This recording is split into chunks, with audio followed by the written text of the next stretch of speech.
Once I've given my survey to a few people, I can start to review their responses.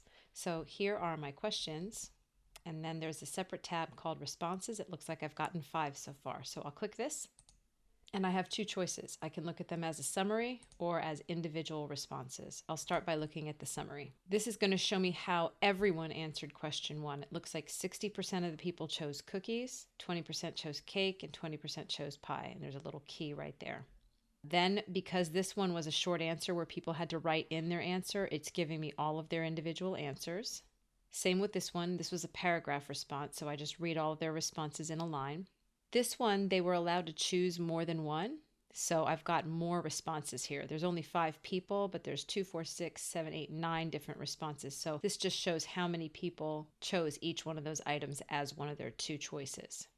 This was the drop down, and so each person could just choose one. So we got 40% wanted peanut butter, 40% wanted chocolate chip, and 20% liked oatmeal, one person.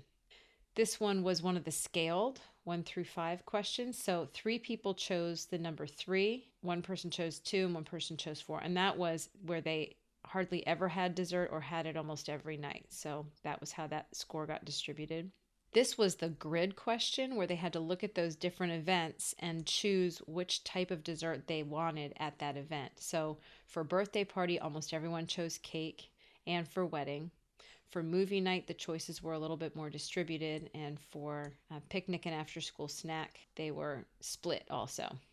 And then only 3 people answered the birthday question, and it looks like the way they're reporting it is they're giving me the month and the year and then the day. So that doesn't have the format that we're used to when we see dates, but that's what those answers are. And 2 people just didn't give their birthdays. It wasn't required. So this is one way of looking at the scores. Another thing you can do is open them up in a spreadsheet. So I'm going to click Create Spreadsheet, and they're going to give you the choice between creating a new one or selecting an existing one. You would choose Select Existing if maybe I create the new spreadsheet now and then 4 more responses come in, then I might choose to have those responses go to that same spreadsheet. So for now, it's brand new. I'm going to create one. So it opens up a new tab, and then here are the responses. This is not as easy to look at, but this is another way of taking a look at your responses. Whenever you're ready to stop accepting responses, you can just click this, not accepting responses, and then no one else can answer it. So if you're reviewing the responses and you don't want any more to come in, you can do that. Also, if you've just been sort of practicing with it and you want to get rid of the responses that you've gotten so far, you can click this and you can choose delete all responses, and then that will get rid of all of them and basically give you a fresh start. This is also another way that you could get an email notification. If you want to be alerted every time somebody responds to the form, you could have it set up to do that.